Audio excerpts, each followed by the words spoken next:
الحمد لله وكفى والسلام على عباده الذين اصطفى أما بعد أعوذ بالله من الشيطان الرجيم بسم الله الرحمن الرحيم واعبدوا الله ولا تشركوا به شيئا وبالوالدين إحسانا وبذي القربى واليتامى والمساكين وابن السبيل والجار ذي القربى والجار ذي الجنب إلى آخر آية. صدق الله العظيم. قال النبي صلى الله عليه وسلم من أكل طيبا وعمل في السنة ومن الناس ضرائقه دخل الجنة. قال النبي صلى الله عليه وسلم في موضع آخر والله لا يؤمن والله لا يؤمن والله لا يؤمن. قيل يا رسول الله صلى الله عليه وسلم قال الذي لا يؤمن جاره بوائقه أو كما قال عليه الصلاة والسلام. حضرات محترم معزز و مکرم بزرگان کرام، میرے پیاروں بزرگوں اور نوجوان عزیز دوستوں، اللہ رب العالمین کا بھی انتہا فضل و کرم انعام اور احسان ہوا کہ اللہ تبارک و تعالیٰ نے ہمیں اور آپ کو نماز جمعہ کے لیے پہل سے پہل حاضر ہونے کی توفیق عطا فرمائے. میں نے آپ حضرات کے سامنے قرآن مقدس کی مختصر سی آیت اور احادیث مبارکہ پڑھی ہے. بارگاہ رب العالمین سے دعا ہے کہ چند باتیں مجھے انہیں کی زندگی میں صحیح کہنے کی اور ہم اور آپ کو اس پر عمل کرنے کی توفیق عطا فرمائے. آمین ثم آمین یا رب العالمین. میرے عزیز دوستو، حدیث پاک کے اندر آتا ہے من اکل طیبا وعمل بالسنتی وامن الناس بوائقہ دخل الجنہ. سرکار عالم صلی اللہ علیہ وسلم نے زبان رسالت سے ارشاد فرمایا اور جس عمل کے بارے میں حکم دیا اسی کے ساتھ ساتھ انعامات بھی بتلا دیا. من اکل طیبا وعمل بالسنتی وامن الناس بوائقہ دخل الجنہ. اس میں تین باتوں کا حکم حضور پاک صلی اللہ علیہ وسلم نے دیا کہ جس صاحب ایمان نے تین باتوں پر عمل کر لیا اور وہ اس دنیا سے چلا گیا، اگلے جملے میں اللہ کے حبیب سرکار عالم صلی اللہ علیہ وسلم نے خود اس کے انعامات کے بارے میں خوشخبریاں دی ہیں. پہلے نمبر پر من اکل طیبا، دوسرے نمبر پر ہے وعمل فی السنتی، تیسرے نمبر پر ہے وامن الناس بوائقہ، چوتھے جملے میں ارشاد فرمایا دخل الجنہ. دخل یدخلو کے معنی آتا ہے داخل ہوتا ہے یا ہوگا، ہوتا رہے گا، ہوگا. حضور پاک صلی اللہ علیہ وسلم نے لفظ دخل لا کر یہ ہوگا والا معاملہ ختم کر دیا. اعلیٰ اعلان فرما دیا کہ جس صاحب ایمان نے ان تین باتوں پر عمل کر لیا وہ جنت میں داخل ہوگا نہیں، ہو گیا. ہوگا نہیں، ہو گیا. جنت کے لفظی معنی آتے ہیں باہر، وہ بات جس میں ہر طرح کی ضروریات عیش و آرام کا سامان بھی مہیا ہو، موجود ہو. اور یہاں پر جنت سے مراد وہ خدائی باغ ہے جہاں پر ایک صاحب ایمان کو مرنے کے بعد اس کے اچھے اعمال کے مطابق اللہ رب العالمین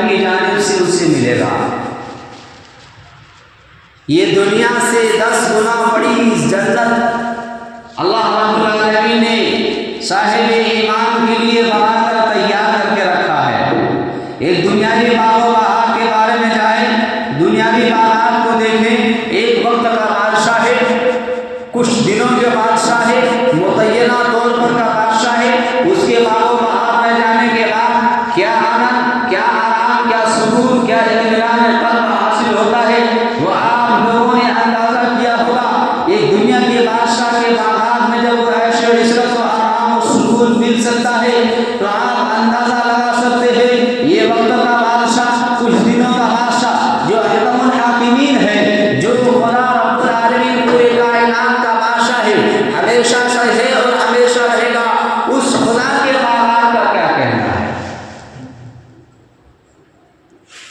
تین کام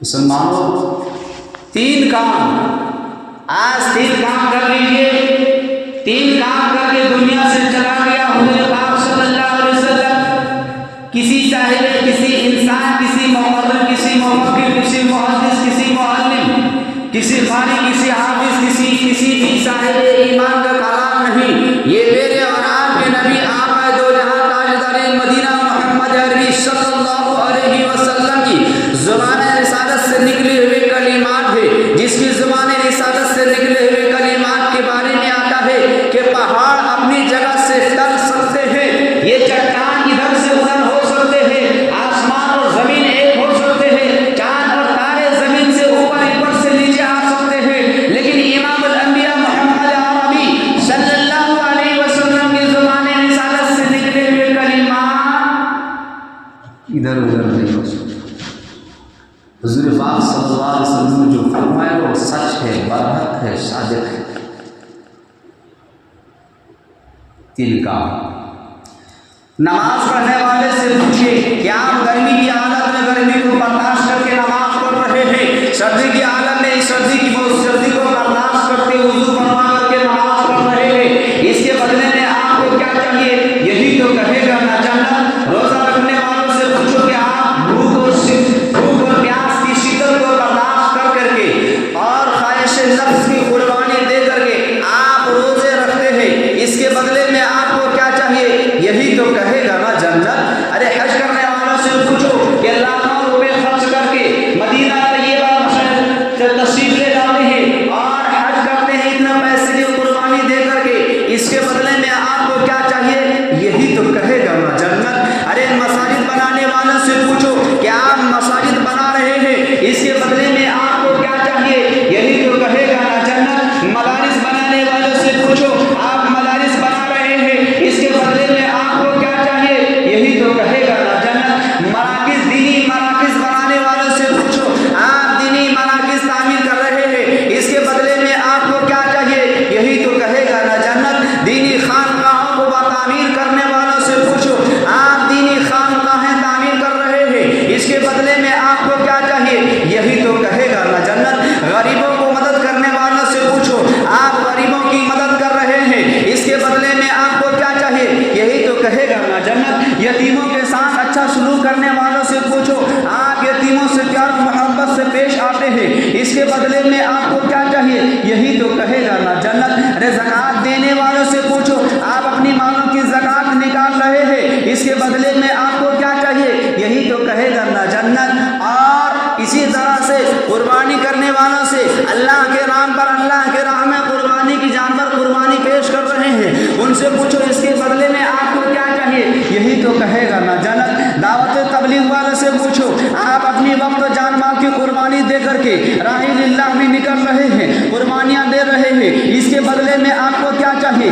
یہی تو کہے گا نا جنت۔ اور اتنا ہی نہیں، بڑوں کو اکرام کرنے والوں سے پوچھو آپ بڑوں کے ساتھ ادب و تہذیب کے ساتھ پیش آ رہے ہیں، اس کی عزت و اکرام کرتے ہیں، اس کے بدلے میں آپ کو کیا چاہیے؟ یہی تو کہے گا نا جنت۔ ارے بڑوں سے پوچھو کہ آپ چھوٹے سے پیار محبت سے بات کرتے ہیں، اس کے بدلے میں آپ کو کیا چاہیے؟ یہی تو کہے گا نا جنت۔ سماج میں معاشرے میں حق اور انصاف کے ساتھ فیصلہ کرنے والوں سے پوچھو کہ آپ حق انصاف کی بات کرتے ہیں، اس کے بدلے میں آپ کو کیا چاہیے؟ یہی تو کہے گا نا جنت۔ قرآن مقدس کی تلاوت کرنے والوں سے پوچھو آپ قرآن کریم کی تلاوت کر رہے ہیں، اس کے بدلے میں آپ کو کیا چاہیے؟ یہی تو کہے گا نا جنت۔ ارے علماء کرام، مفکرین، محررین کرام سے پوچھو، اس کے بدلے میں آپ کو کیا چاہیے؟ یہی تو کہے گا نا جنت۔ دنیا کا ہر ایک انسان، ہر ایک صاحب ایمان جتنے بھی کار خیر کر رہے ہیں، اس کے بدلے اس کی طلب، اس کی خواہش یہ ہوتی ہے